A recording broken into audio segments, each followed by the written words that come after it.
Hey guys what's up, कैसे हैं आप सब। तो आज हम देख रहे हैं विजन आइस की जो करंट अफेयर की मैगजीन है जून 2020 की। तो कल हमने इसमें पॉलिटिक्स और इंटरनेशनल जो रिलेशन है वो हमें कंप्लीट करना था। तो उसमें हमने पॉलिटी और गवर्नेंस कंप्लीट कर चुके थे। तो आज हमें देखना है इंटरनेशनल रिलेशन। तो चलिए स्टार्ट करते हैं। तो इसमें टोटल 5 टॉपिक्स हैं जो हमें पढ़ने हैं, starting from India Australia relations, then we will see e diplomacy, फिर हम देखेंगे India energy cooperation with neighbouring countries, इसमें हम देखेंगे कैसे जो प्लांट्स लग रहे हैं मेकअप वार्ड्स के। Then we will see India elected as a non permanent member of united security council. फिर हम देखेंगे जो European Union Vietnam free trade agreement है उसके बारे में। तो चलिए स्टार्ट करते हैं with our first, that is India Australia relations.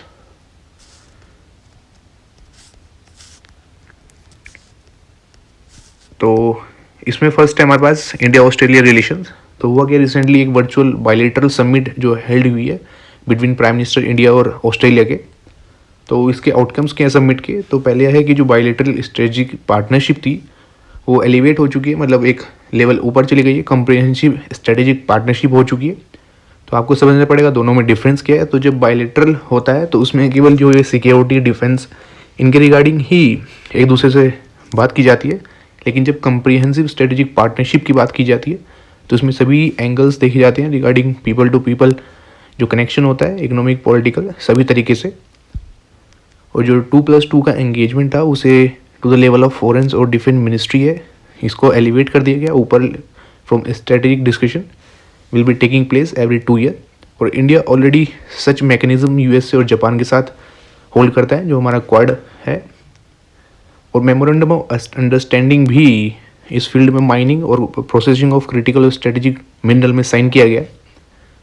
और म्यूचुअल लॉजिस्टिक सपोर्ट एग्रीमेंट भी साइन हुआ है। और joint declaration on shared vision for maritime cooperation in Indo Pacific reason.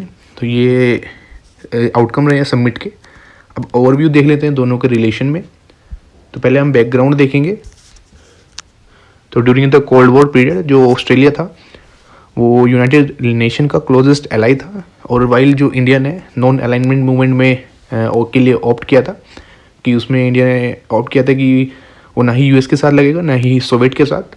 और कोल्ड वॉर के एंड के साथ ही जो मेजर इकोनॉमिक रिफॉर्म लॉन्च हुए थे 1991 में, उसने प्रोवाइड किया था first positive move toward development of closer ties in दोनों नेशंस के बीच में।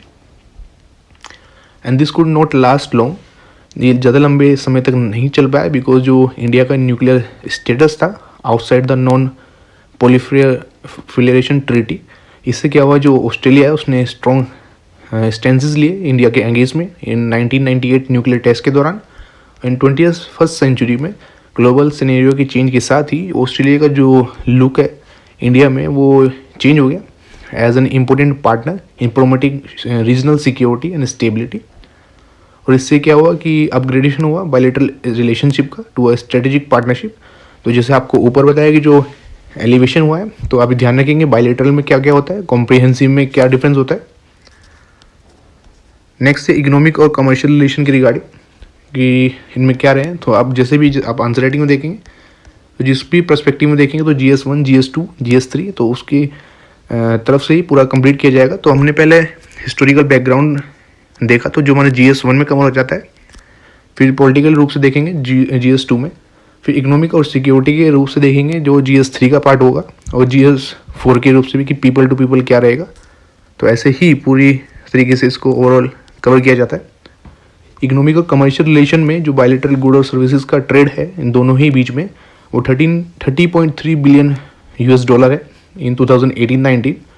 और जो level of two way investment है वो 30.7 बिलियन डॉलर है 2018 में।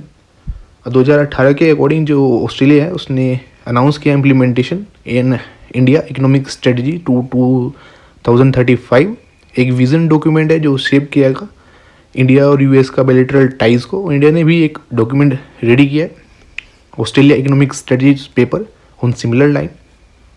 और दोनों ही कंट्री ने डिसाइड किया कि वो री एंगेज होंगे टॉक्स में on comprehensive economic cooperation agreement जो 2011 में स्टार्ट हुआ था और लास्ट चले 2015 में।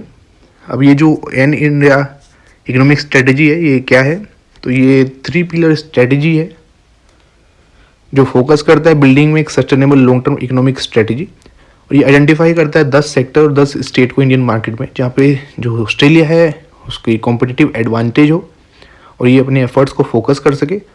और ये डिवाइड है इनटू फ्लैगशिप सेक्टर। फ्लैगशिप होता है कि one of the most important sector education, और 3 लीड सेक्टर्स क्या क्या है, agri business, resources and tourism. और जो 6 प्रॉमिसिंग सेक्टर हैं वो यहाँ पे दिए गए। और 3 पिलर इसमें इंक्लूड क्या क्या है, इसमें है economic ties, geostrategic engagement और rethinking culture, just on soft power diplomacy. तो ये 3 पिलर इसमें मेंशन किए गए हैं। नेक्स्ट देखते हैं जो डिफेंस और सिक्योरिटी कोऑपरेशन में इनका क्या है। तो सिविल न्यूक्लियर कोऑपरेशन में जो एग्रीमेंट है वो 2014 में साइन हुआ था बिटवीन द टू, अनेबल करता है इंडिया को सिक्योर करे यूरेनियम फ्रॉम द ऑस्ट्रेलिया। और दोनों ने जो एमलेट है, that is mutual legal assistant treaty, उसको भी साइन किया गया, जो एक्सट्रेडिशन ट्रीटी है और सोशल सिक्योरिटी एग्रीमेंट है। नेक्स्ट है जो मैरीटाइम सिक्योरिटी कोऑपरेशन है, वो जॉइंट जो एक्सरसाइज है लाइक ऑक्सीड इंडेक्स 2019 की और Austra Hind exercise Pitch Black and Kakadu biennial exercise, इनके थ्रू देखा जाता है जो कोऑपरेशन है जो होस्ट की जाती है लास्ट वाली जो है बाय ऑस्ट्रेलियन नेवी। तो ये अब यहीं साथ साथ हमारी कवर हो जाएगी, बिकॉज एट द एंड जो PT 365 आती है तो उसमें भी जो IR का डॉक्यूमेंट होता है at the last of the document, तो उसमें 2 से 3 पेज होते हैं जो टेबुलर फॉर्म में एक्सरसाइज के ही रिगार्डिंग होते हैं। और सब कंसर्न क्या है इंडिया US रिलेशन में, तो जो कॉम्प्रिहेंसिव इकोनॉमिक कोऑपरेशन एग्रीमेंट है वो अब तक कोई कंक्लूसिव नहीं दे पाया आफ्टर 9 राउंड्स ऑफ नेगोशिएशन, और इन्होंने ऑप्ट किया है कि वो बाहर रहेगा RCEP से। तो इसके ऊपर हम हमारे जो चैनल है अदर टिप्स फॉर IAS पे कभी काफ़ी जो एडिटोरियल्स है वो हम वहाँ पे एक्सप्लेन भी कर चुके हैं।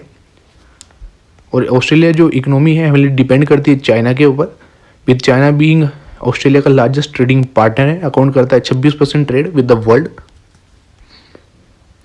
अब साइंस एंड टेक्नोलॉजी में क्या है कि जो ऑस्ट्रेलिया है इंडिया का जो स्ट्रेटेजिक रिसर्च फंड है जो एस्टेब्लिश हो गया 2006 में साइंटिस्ट के लिए। और नेक्स्ट जो एग्रीमेंट है on cyber and cyber enable critical technology, वो साइन हुआ रिसेंटली, जिससे कि कोऑपरेशन और डिजिटल इकोनॉमी में साइबर सिक्योरिटी में इनको प्रमोट किया जा सके। नेक्स्ट है ग्लोबल कोऑपरेशन में, तो जो चाइनीज़ एग्रेशन है और रिजर्वेटिव फॉरेन पॉलिसी है वो कॉमन कंसर्न है, और इसी वजह से जो दोनों की डेमोक्रेसी जो है इंडिया और ऑस्ट्रेलिया उनको क्लोजर आने की रिक्वायरमेंट हो रही है, इसी वजह से आ रहे हैं क्लोज ही। दोनों ने ही शेयर्ड इंटरेस्ट शेयर किया in vision of free, open, inclusive और rule based Indo Pacific region. Next है जो ऑस्ट्रेलिया का जो पैसिफिक सेटअप है और India forum for India Pacific island cooperation है, वो रिफर्म करता है इनकी कोऑपरेशन साउथ पैसिफिक रीजन के अंदर, और दोनों ही कोऑपरेट कर रहे हैं मल्टीलेटरल फोरम के अंदर, इंक्लूडिंग क्वाड जो सिक्योरिटी डायलॉग है, और इंडियन ओशन का जो ओरिन एसोसिएशन होता है जिसमें जो भी कंट्रीज़ इंडियन ओशन में लगती हैं टुवर्ड द इंडियन बॉर्डर, तो वो सभी इंक्लूड होती हैं एक्सक्लूडिंग पाकिस्तान। नेक्स्ट है ये एशियन रीजन फोरम और G20 और Asia summit, east Asia summit etcetera. Last आता है इसमें जो पीपल टू पीपल रिलेशन, कि इंडिया का जो डायस्पोरा है वो एस्टिमेट है नियरली 7 लाख लोग, is the fast and growing है ऑस्ट्रेलिया के अंदर, और एक पॉजिटिव फैक्टर बन चुका है इन दोनों के रिलेशन में। और ऑलमोस्ट 1 लाख स्टूडेंट जो हैं वो एनरोल हो चुके हैं ऑस्ट्रेलिया में पढ़ने के लिए। और जो ये प्लान है न्यू कोलंबो प्लान, इसका एम है कि इंडो पैसिफिक रीजन में एक्सचेंज करना ऑफ ऑस्ट्रेलियन गवर्नमेंट का Australian under graduate have studied and completed internship in India. और ऑस्ट्रेलिया ने एग्रीड किया है कि वो हेल्प करेगा एस्टेब्लिश करने में एक world class sports university India के अंदर। अब कंक्लूजन यहाँ पे दिया गया है कि जो प्रोस्पेक्ट है फॉर बायलैटरल रिलेशन वो रिकॉग्नाइज किया गया दोनों ही कंट्रीज़ में एक स्ट्रेटेजिक यूजफुली और इकोनॉमिक प्रोडक्टिव के लिए भी। और हाउएवर ये रिकग्नाइज किया गया कि जो नेचुरल सिनर्जी है वो एक्सप्लॉइट नहीं किया जाएगा दोनों में ही। तो इसमें दिया गया कि जो ये कॉम्प्रिहेंसिव इकोनॉमिक एग्रीमेंट है कंट्रीज़ को जल्द से जल्द कंक्लूड करना चाहिए, जिससे कि इकोनॉमिक अपॉर्चुनिटी इनको मिल सके। और बहुत सारी सेवरल जो कम्युनिटीज़ हैं क्लोजली अलाइंड वैल्यूज़ हैं, प्रिंसिपल डेमोक्रेसी की, लिबर्टी, रूल ऑफ लॉ की, और जिससे ये अपनानी चाहिए, जिससे कि एनहेंस हो सके relation, bilateral relation bye expanding engagement in various sectors like defence, industry, commercial affairs and cyber security etcetera. तो ये हमारा फर्स्ट आर्टिकल कंप्लीट हो चुका है। नेक्स्ट देखते हैं ई डिप्लोमेसी। तो जो ई डिप्लोमेसी है तो ये न्यूज़ में क्यों था, बिकॉज जो इंडिया यूएस की वर्चुअल समिट हुई है in the wake of covid crisis, उसने जो ई डिप्लोमेसी का कॉन्सेप्ट है ये लाइमलाइट में आ गया है। मॉडर्न न्यूज़ क्या है कि जो ग्लोबली मैनी नेशंस ने अडोप्ट किया ई डिप्लोमेसी का रूट, कि जो फॉरेन रिलेशन है इसको मोमेंटम दिया जाए इन द वेक ऑफ कोविड-19, कि जो सब वर्क रुक चुके थे। और अदर रिसेंट जो समिट हुए हैं तो एक ये G20 लीडर समिट हुई है, सार्क वर्चुअल समिट हुई है, नॉन अलाइनमेंट समिट हुई है जो वर्चुअली ही हेल्ड हुई है। तो जो रेगुलर द हिंदू फॉलो कर रहे हैं तो उनको ये याद करने में कोई ज़्यादा कठिनाई नहीं होगी, बिकॉज उनको आइडिया रहता है कि कौन कौन सी समिट होती रहती है। अगर आज तक अगर आपने हमारा टेलीग्राम चैनल ज्वाइन नहीं किया @tips for IAS तो आप ज्वाइन कर लीजिए, बिकॉज आपको द हिंदू हाइलाइट्स डेली ही आपको वहाँ पे सुबह मिल जाते हैं, तो आपको इतना एफर्ट नहीं डालना पड़ता to read the entire newspaper. अब ई डिप्लोमेसी देख लेते हैं कि ये सिंपली है यूज़ इंटरनेट का और कम्युनिकेशन टेक्नोलॉजी का नेशंस के द्वारा, जिससे कि वो अपने जो भी डिप्लोमेटिक गोल्स हैं, ऑब्जेक्टिव, उनको एस्टेब्लिश कर सकते हैं और इफेक्टिवली कैरी आउट कर सकते हैं फंक्शन डिप्लोमेट्स के। और इन फंक्शंस को इंक्लूड करते हैं रिप्रेजेंटेशन और प्रमोशन होम नेशंस का, जिससे कि जो बायलैटरल मल्टीलैटरल रिलेशन है उसको वो फुलफिल कर पाएँ। अब इसके एडवांटेज क्या है, तो ये वैसे ही आपको अपने आप से भी सोच सकते हैं आप कि इकोनॉमिकली भी बेनिफिशियल है। सेकंड पॉइंट में दिया गया है कि जो ट्रैवल कॉस्टिंग होती है वो बच जाती है। अब कंटिन्यू डिप्लोमेसी और सेफ्टी जो है, physical safety in the term of pandemic, वो भी वो फर्स्ट कंसर्न है। सेकेंड है कि एफिशिएंट टाइम यूटिलाइजेशन है, कि ट्रैवल टाइम बच जाता है और मच ऑफ द फॉरेन जो मिनिस्ट्री की है उसकी एनर्जी ऑर्गेनाइज करने में भी जाती है, तो वो भी इससे सेव हो जाती है। अब चैलेंजेस भी आप अपने आप से सोच सकते हैं कि क्या है कि ज़्यादा प्रोडक्टिव नहीं होगी, कि जब सामने नहीं बैठेंगे बिल्कुल ही, कि एक अकाउंटेबिलिटी रहती है कि सामने बैठे हैं, तो in the comparative to e diplomacy जो वर्चुअल समिट है can not fulfil the broader political goals और bigger objective in the mind of the head of the state. तो जो आपको सेल्फ सफिशिएंट एक्सप्लेनेटरी है, ये वर्चुअल जो समिट है वो रिड्यूस कर देती है स्पॉन्टेनिटी, कि जैसे कोई आपके सामने बैठा है, आंखों में आंखें डाल के आपकी बात कर रहा है, तो आपको ये होता है कि आपकी जवाबदेही रहती है कि एकदम क्विकली आपको उसको आंसर करना है। लेकिन ऑन द ऑनलाइन बोर्ड आप थोड़ा डिले भी कर सकते हैं, it may be the reason of internet और एनीथिंग। साइबर सिक्योरिटी इश्यूज़ भी इसमें पॉसिबल है, कि इन्फॉर्मेशन का, कि साइबर क्राइम लाइक हैकिंग हो सकती है, थ्रेट ऑफ क्लासिफाइड और सेंसिटिव इन्फॉर्मेशन लीक हो सकती है ओवर द इंटरनेट हम यूज़ कर रहे हैं। कंक्लूजन इतना है कि despite limitation and being in initial phases, जो ई डिप्लोमेसी है वो एक्ट कर रही है, टाइमली सप्लीमेंट कर रही है ट्रेडिशनल डिप्लोमेसी को। और कंट्रीज यूटिलाइज कर सकती हैं इस अपॉर्चुनिटी को, कि जो मतलब कि जो ऑलरेडी हमारी जो ट्रेडिशनल डिप्लोमेटी होती है मिलने की, तो उसमें इससे सप्लीमेंट कर सकते हैं, not as an option. Next है हमारे पास इंडिया का जो एनर्जी कोऑपरेशन है विद नेबरिंग कंट्रीज। तो रिसेंटली इंडिया और भूटान ने एक एग्रीमेंट पैक्ट साइन किया for the first joint venture hydro power project. News में क्या है कि 600 का जो मेगावाट कोलोंगचो प्रोजेक्ट है वो जो पार्ट है 4 प्रोजेक्ट्स का। अदर 3 प्रोजेक्ट कौन कौन से हैं, यह है बुनाखा, वांगचू, कामकारचा, और 50-50 जॉइंट वेंचर है between the Satluj Jal Vidyut Nigam and Himachal Pradesh PSU and Bhutanese Druk green power corporation. Third है जो गाइडलाइंस है for import export cross border electricity 2018 का इशू किया गया था ministry of power, facilities import and export of electricity India और नेबरिंग कंट्रीज़ के बीच में। अब इंडिया का जो एनर्जी कोऑपरेशन है नेबर कंट्रीज़ के साथ वो देख लेते हैं। तो उसमें जो भी है इंडिया, भूटान, इंडिया, नेपाल, तो ये सभी देखेंगे।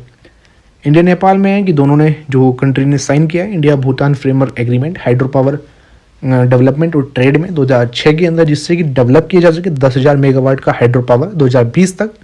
की प्रोजेक्ट में इंक्लूड है जो टाटा हाइड्रो पावर प्रोजेक्ट है 1020 मेगावाट का, और डोरजिलोंग हाइड्रो पावर प्रोजेक्ट है जो ट्राइलेटरल कोऑपरेशन है बिटवीन भूटान, इंडिया और बांग्लादेश। नेक्स्ट इंडिया नेपाल जो इलेक्ट्रिसिटी ट्रेड है, दोनों ने पावर ट्रेड एग्रीमेंट साइन किया है 2014 में, जो कमिट है दोनों ही कंट्रीज़ में कि वो खरीद भी सकती हैं और सेल भी कर सकती है electricity in the time of shortage. और there are 22 cross border power exchange facilities operation हो रही है दोनों के बीच में। और जो महाकाली ट्रीटी है जो साइन हुई थी 1996 में, development of Pancheshwar multipurpose project. और इंडिया बांग्लादेश का जो इलेक्ट्रिसिटी ट्रेड है तो 2010 के अंदर MOU साइन किया गया था for the bilateral cooperation in the areas of power and establishment of grid connectivity. और इंडिया करंटली सप्लाई कर रहा है 1200 मेगावाट पावर बांग्लादेश को, जो इंक्रीज हो जाएगी और 2500 मेगावाट बाय 2021। अब इंडिया म्यांमार में जो देखें, करंटली जो इंटरकनेक्शन ट्रांसमिशन लाइन है फ्रॉम मोरे जो मणिपुर टू टामू म्यांमार, इलेक्ट्रिसिटी जो ट्रांसपोर्ट हो रही है from India to Myanmar.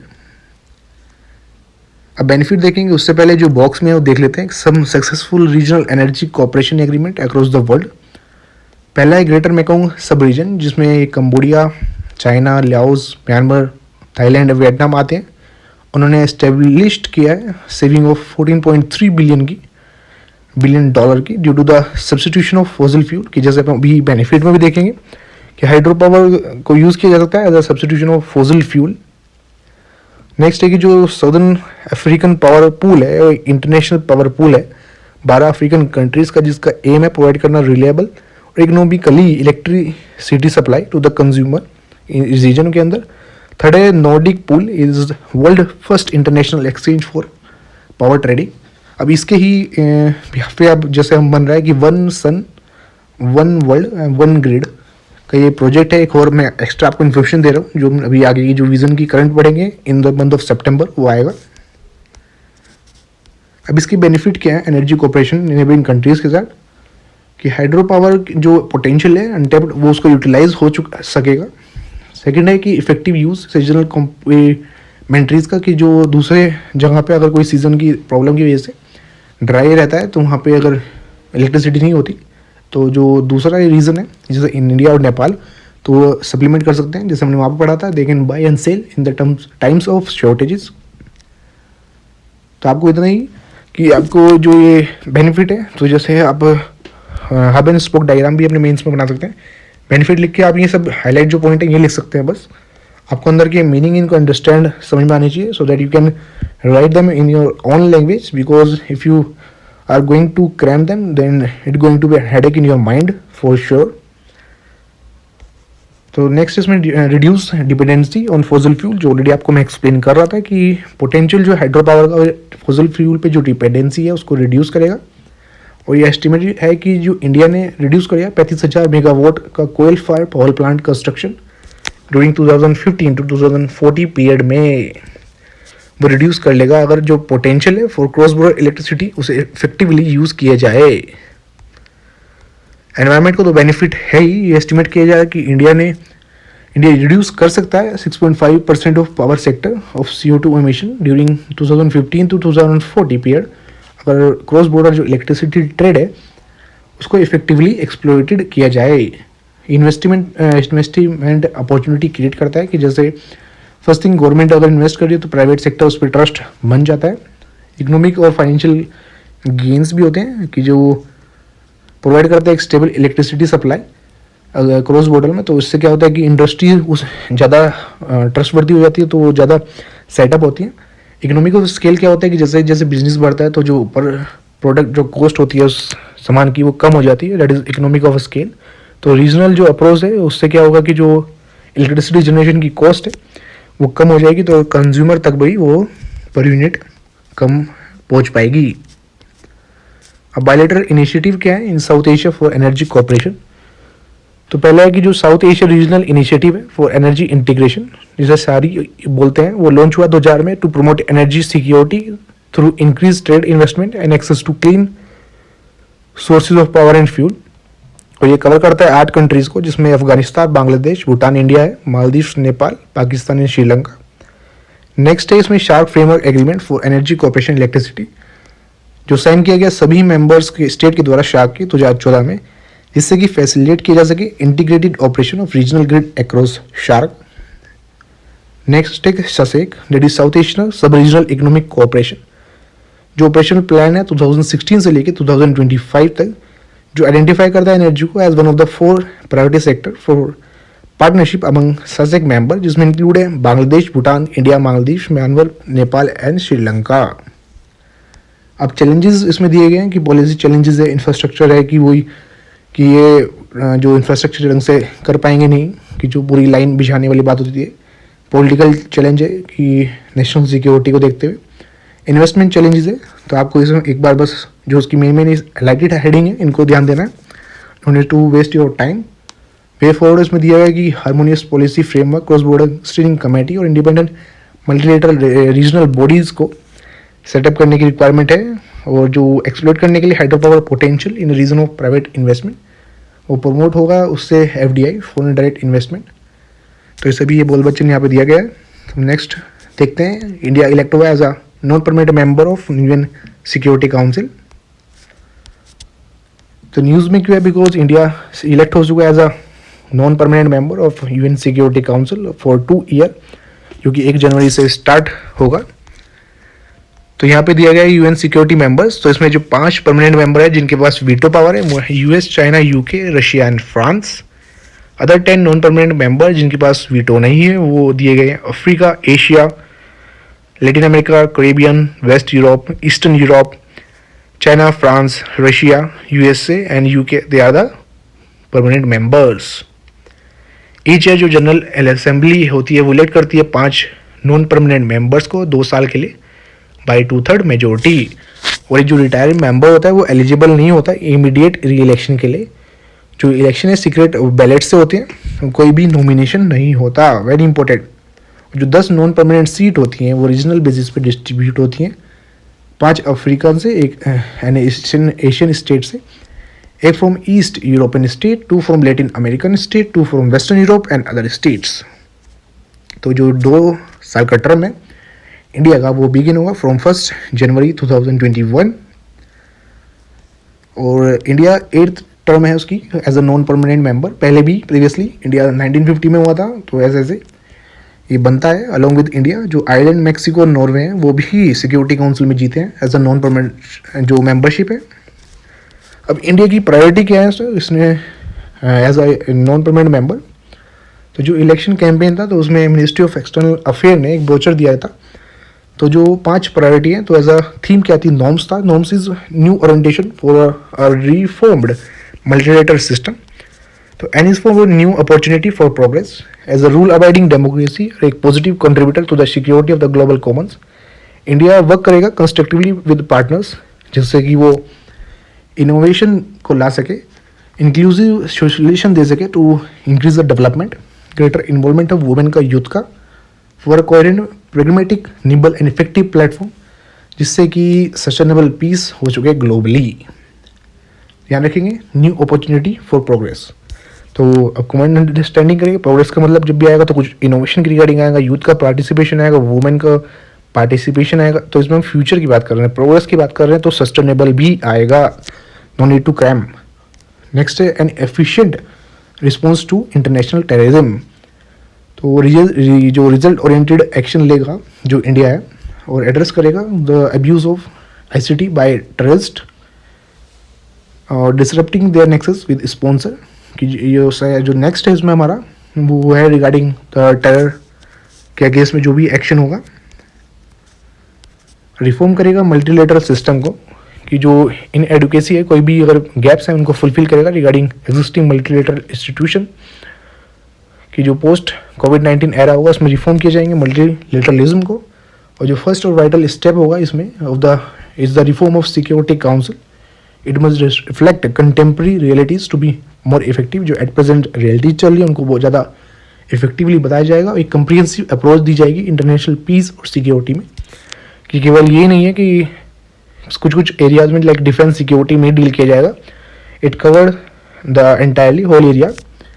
India का जो विजन है for international peace and security वो गाइड होगा बाय डायलॉग और कोऑपरेशन, म्यूचुअल रेस्पेक्ट में एक दूसरे का, और इंटरनेशनल लॉज जो है उनको कमिटेड होकर। और स्ट्रीमलाइन किया जाएगा US पीस कीपिंग को, इज एन ओवरड्यू टास्क। तो जो अपने आप में ही समझ में आ रहा है कि प्रोफेशनलिज्म ला जाएगा इन US पीकिंग ऑपरेशन में। प्रमोट किया जाएगा technology with a human touch as a driver of solution. कि इंडिया एंगेज करेगा partnership to harness the benefit of technology innovation, जिससे कि ह्यूमन की जो सफरिंग है उसको रिड्यूस किया जा सके, ईज ऑफ लिविंग को बढ़ाया जा सके और बिल्ड किया जा सके एक रिसाइलेंट कम्युनिटी। और जो इंडिया है परस्यू करेगा these priority through 5S approach, जिसे है सम्मान, जिसे रेस्पेक्ट बोलते हैं, संवाद, डायलॉग के थ्रू, सहयोग, मिल, कोऑपरेशन, शांति लाइक पीस एंड समृद्धि इज प्रॉस्पेरिटी। लास्ट आर्टिकल इसमें European Union Vietnam free trade agreement. तो वियतनाम नेशनल असेंबली ने रेटिफाई कर दिया यूरोपियन यूनियन का जो VFTA है, that is Vietnam free trade agreement, और यूनियन जो यू का वियतनाम इन्वेस्टमेंट प्रोटेक्शन एग्रीमेंट है।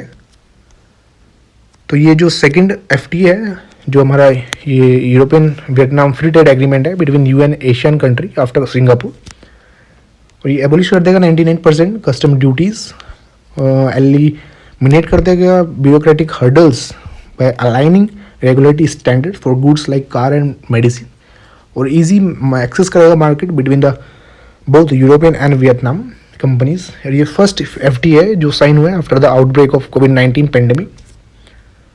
और जो ये इन्वेस्टमेंट का जो एग्रीमेंट है ये पार्ट ऑफ FTA का he is agreement between EU and Vietnam, जिसका एम है कि प्रोटेक्ट करना इन्वेस्टर्स को और इन्वेस्टमेंट होस्ट कंट्रीज़ के अंदर लाइक एक दूसरे के अंदर जो कर रहा है।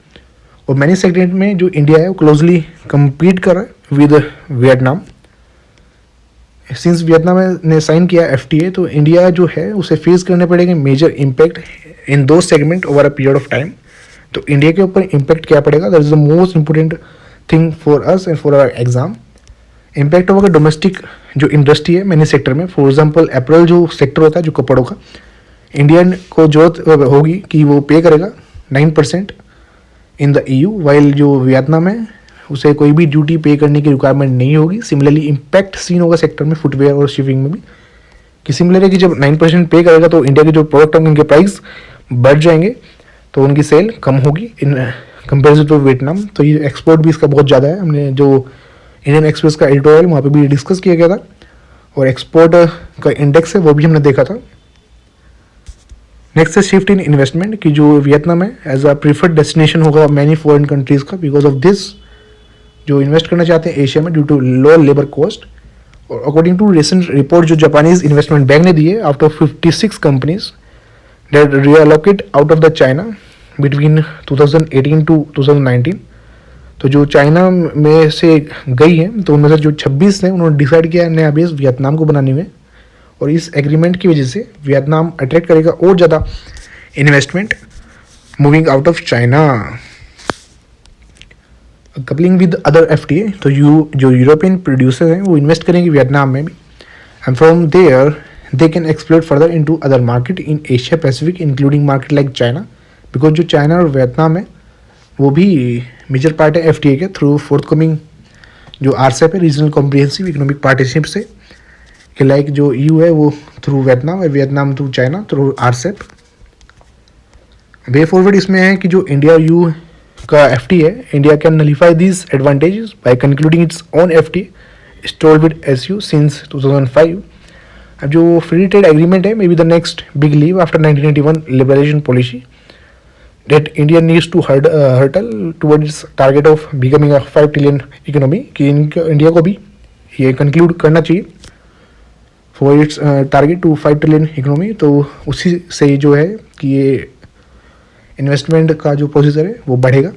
लेकिन जो हम एडिटोरियल में डिस्कस कर चुके हैं वाई इंडिया ने ज्वाइन क्यों नहीं किया RCEP, तो उसमें जयशंकर जो हमारे फॉरेन एक्सटर्नल मिनिस्टर उनका जो आर्टिकल था एडिटोरियल के अंदर, फॉर रिफॉर्म इसमें दिया गया कि जो वहाँ पे चीप लेबर है, कि वियतनाम है already ratifies 6 of the 8 international labour organisation standard, तो इंडिया को भी लेबर रिफॉर्म्स लाने चाहिए as soon as possible to end the stalemate in potential FTA।